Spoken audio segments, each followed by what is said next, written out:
Good morning बच्चों। आज हम कक्षा 8 वसंत से पाठ 7 क्या निराश हुआ जाए को पढ़ेंगे, जिसके लेखक हैं हजारी प्रसाद द्विवेदी जी। पाठ का सारांश पढ़ेंगे पहले। प्रस्तुत पाठ में लेखक ने दर्शाया है कि सच्चाई, ईमानदारी, प्रेम भाव, परोपकार, छाया, करुणा आदि ऐसे भाव हैं जो समाज का आधार हैं। परिस्थितियाँ कितनी भी बदले, लेकिन इनका अस्तित्व कभी समाप्त नहीं होता। जीवन में अच्छे व बुरे सभी प्रकार के लोग हमें मिलते हैं, लेकिन हमें अच्छे लोगों को देखकर जीवन के प्रति आशावादी दृष्टिकोण अपनाना चाहिए। लेखक कहता है कि समाचार पत्रों में छपी ठगी, डकैती, चोरी, तस्करी, भ्रष्टाचार आदि की खबरें पढ़कर दिल बैठ जाता है।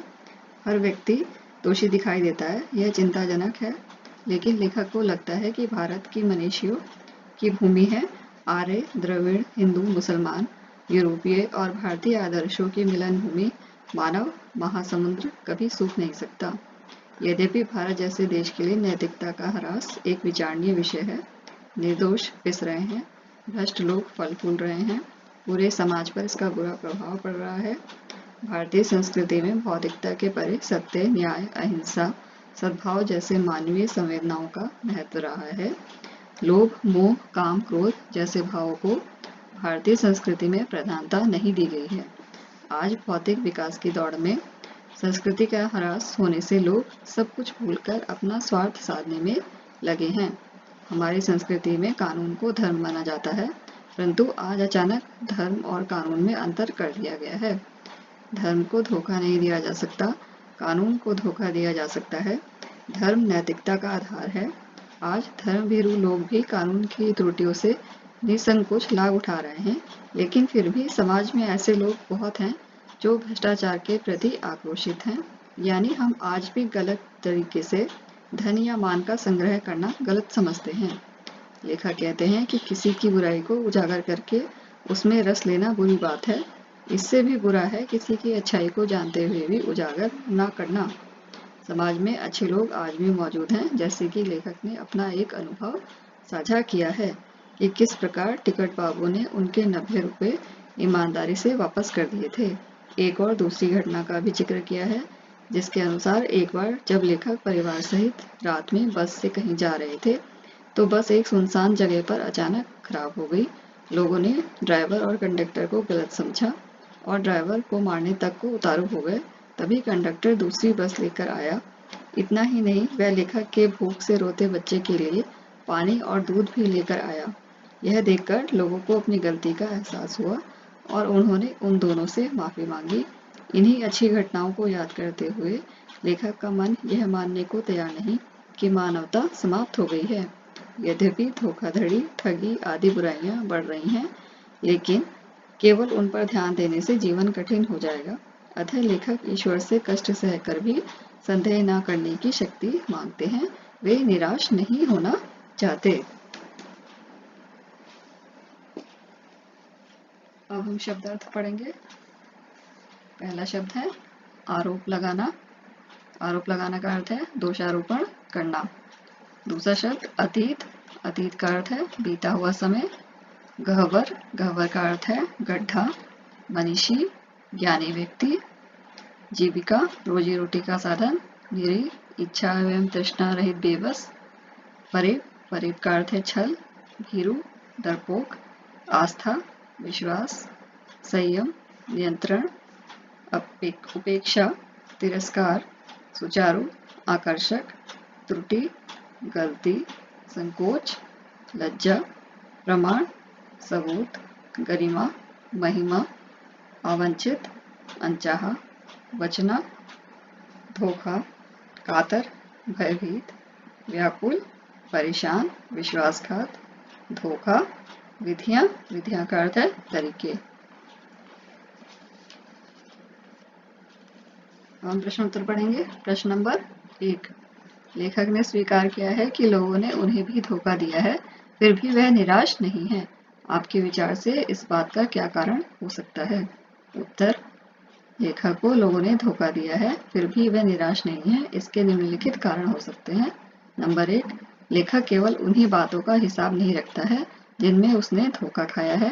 नंबर 2, लेखक को बहुत सी वे घटनाएं याद आती हैं जब लोगों ने अकारण ही उसकी मदद की और निराश मन को सांत्वना दी। नंबर 3, लेखक आशावादी विचार रखने वाला व्यक्ति है।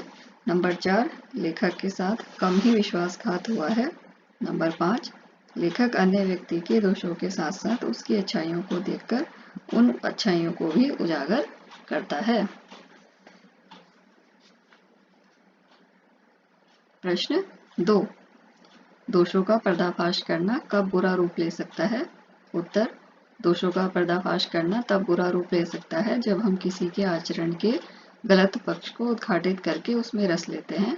हम यह नहीं समझते कि बुराई समान रूप से हम सब में विद्यमान है। यह भूलकर हम किसी भी बुराई में रस लेना आरंभ कर देते हैं और अपना मनोरंजन करने में लग जाते हैं। हमें ऐसा नहीं करना चाहिए, बल्कि सबकी अच्छाइयों को भी सराहना चाहिए। प्रश्न 3, निम्नलिखित के संभावित परिणाम क्या क्या हो सकते हैं? आपस में चर्चा कीजिए। जैसे ईमानदारी को मूर्खता का पर्याय समझा जाने लगा है, परिणाम भ्रष्टाचार बढ़ेगा। इसी तरह नंबर 1, सच्चाई केवल भीरू और बेबस लोगों के हिस्से पड़ी है। उत्तर, तानाशाही बढ़ेगी। नंबर 2, झूठ और फरेब का रोजगार करने वाले फल फूल रहे हैं। उत्तर, भ्रष्टाचार बढ़ेगा। नंबर 3, हर आदमी दोषी अधिक दिख रहा है, गुणी कम। उत्तर, अविश्वास बढ़ेगा।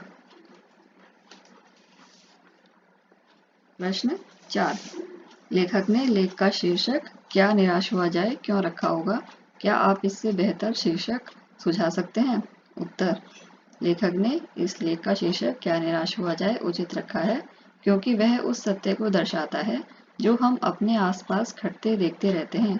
अगर हमें कोई 1-2 बार धोखा देता है तब हम यही सोचते रहें कि इस संसार में ईमानदार लोगों की कमी हो गई है, तो यह सही नहीं होगा। आज भी ऐसे कई लोग हैं जिन्होंने अपनी ईमानदारी को बरकरार रखा है। इस लेख का शीर्षक निराशा से आशा की ओर भी रखा जा सकता है। प्रश्न 5, आदर्शों की बातें करना तो बहुत आसान है, पर उन पर चलना बहुत कठिन है। क्या आप इस बात से सहमत हैं? तर्क सहित उत्तर दीजिए।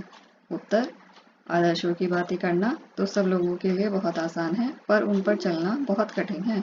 मैं इस कथन से सहमत हूँ, क्योंकि व्यक्ति जब आदर्शों की राह पर चलता है तब उसे कई कठिनाइयों का सामना करना पड़ता है। विरोधियों का अकेले सामना करना पड़ता है।